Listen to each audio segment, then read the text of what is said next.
언제부터 임금 얼굴을 용안이라고 말했을까? 중국인이 빨강을 좋아하는 까닭.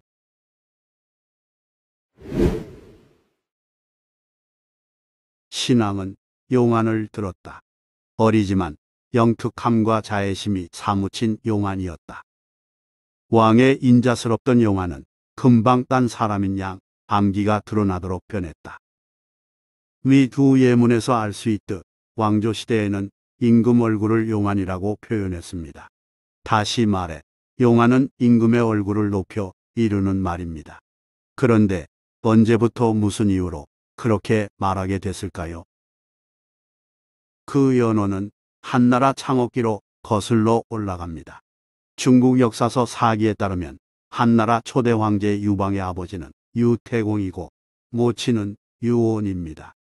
여기서 태공은 나이든 남성을 가리키고 오는 나이든 여성을 부를 때 쓰는 보통 명사이니 사실상 부모의 성만 있을 뿐 이름은 없는 셈입니다.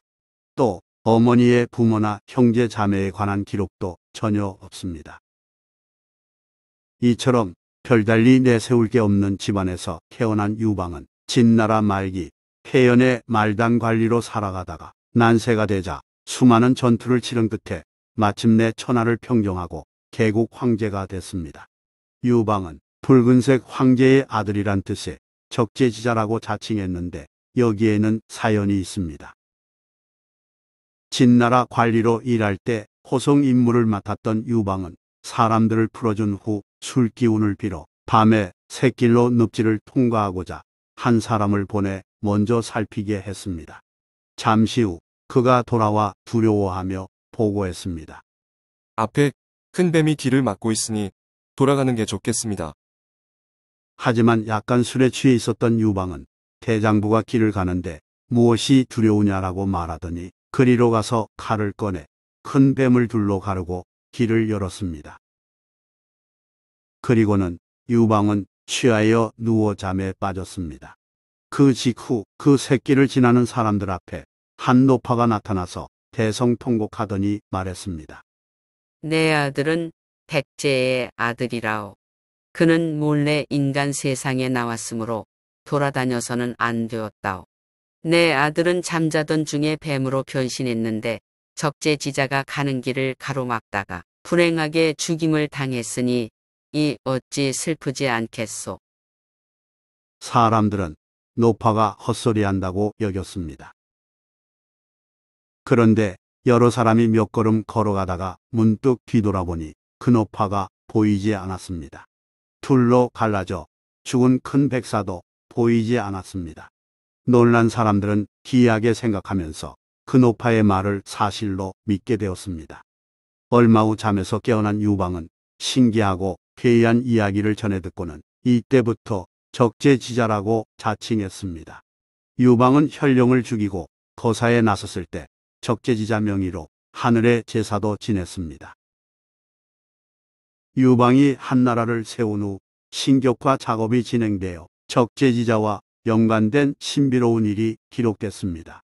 고조 본기에 따르면 유방의 어머니 유온이 어느 날 큰 물가에서 쉬고 있는데 갑자기 천둥 번개가 치고 주변이 어두워졌습니다.